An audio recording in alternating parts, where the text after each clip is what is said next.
All right, today we're going to dive into how to find a much deeper meaning in Scripture, and maybe more importantly, real confidence in what we believe. And believe it or not, it all kicks off with this really strange story about Jesus, a little bit of mud, and a man born blind. So let's jump right in. So, here's the big question, right out of the Gospel of John, chapter 9. And when you first read it, it's kind of weird. I mean, Jesus could heal people with just a word or a simple touch. So why this messy, almost bizarre method with mud and spit, you know? This one question is what unlocks our entire journey today. Because, and this is so cool, the method itself is the message. It wasn't just some random way to get the job done. It was basically a living, breathing parable, just packed with layers of meaning. So let's just picture the scene for a second. Jesus sees a man who's been blind his whole life. But instead of just saying, "be healed," he spits on the ground, makes this little paste out of the dust, and puts it right on the guy's eyes. And then he tells him to do something very specific. It's so hands-on, so earthy, and as we're about to see, deeply symbolic. So why this way? Why the mud? Well, it turns out there are at least 3 incredible layers of symbolism all happening at once. It's about creation, it's about the journey of what it means to believe, and it's about who Jesus is. Let's break them down. Okay, so here's where it gets really interesting. The command. Jesus tells the man, "Go wash in the pool of Siloam." Now, the author John actually pauses the story to tell us that the name Siloam literally means sent. Think about that. The man had to wash in the pool of the sent to get his sight. It's this beautiful picture that our sight, our healing, comes through obeying Jesus, the one who is sent from God. And that's really the heart of it, isn't it? The healing took trust, and it took action. The miracle wasn't finished when the mud was on his eyes. It was finished when he obeyed the command.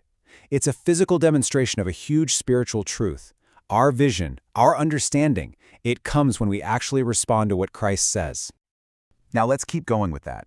Just like this one story has all these layers, the way Jesus performed miracles in general had this incredible, deliberate variety to it, and each one was teaching something different. I mean, why not just use mud every time, or always just speak a word? Well, the variety was exactly the point. By switching it up, Jesus was making it crystal clear that the power wasn't in some magic spell or a special ritual. Nope, the power was in him.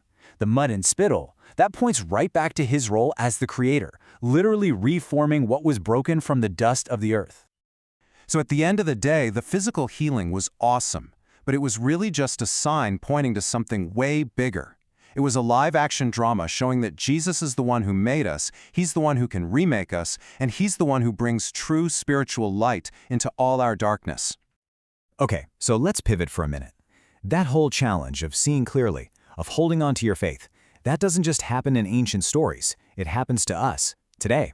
A lot of times, it comes in the form of these sharp, little rhetorical attacks that can make us feel like we're the ones fumbling around in the dark.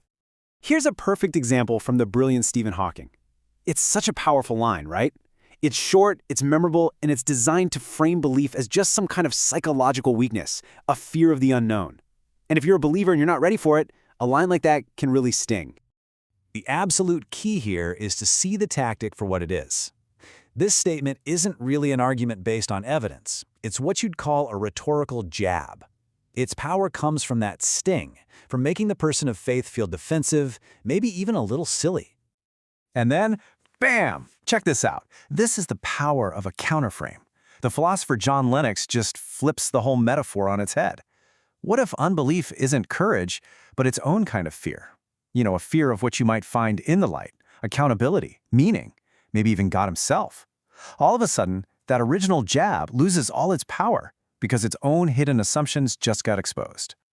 So how do we do that? How do we go from feeling defensive and flustered to responding with that kind of calm, grounded confidence? Because the goal isn't to win an argument, it's just to stand firm in what you know to be true. And here's the really good news. You don't need to memorize a bunch of clever comebacks, like John Lennox's. You don't. What you need is a simple, repeatable framework that keeps you steady when you feel like you've been caught off guard. And here it is. It's just 3 easy steps. First, just pause. Take a breath. Don't react. Just reframe it in your own head. Okay, this is a rhetorical jab. It's not the final word. Second, you can acknowledge what they said, but then gently expose the assumption behind it. And third, bring it back home to what grounds you. to your core convictions. So let's see what this actually sounds like. Someone hits you with, religion is just a crutch for weak people. Instead of getting into a fight, you can just reframe it. That's interesting. For me, I've found it's more like strength to walk upright. See what you did there? You're not attacking them, you're just offering a different, more empowering perspective from your own experience. Here are a few more phrases you can put in your toolkit. You can redirect the conversation back to your own positive experience.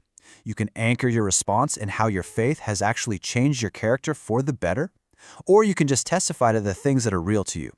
Every single one of these brings the conversation back to your turf, not theirs. And that, right there, brings us full circle. The man born blind went on this incredible journey from physical darkness into light, and it all started with a simple act of faith. When we face our own challenges to belief, finding that confident, calm response isn't just about us.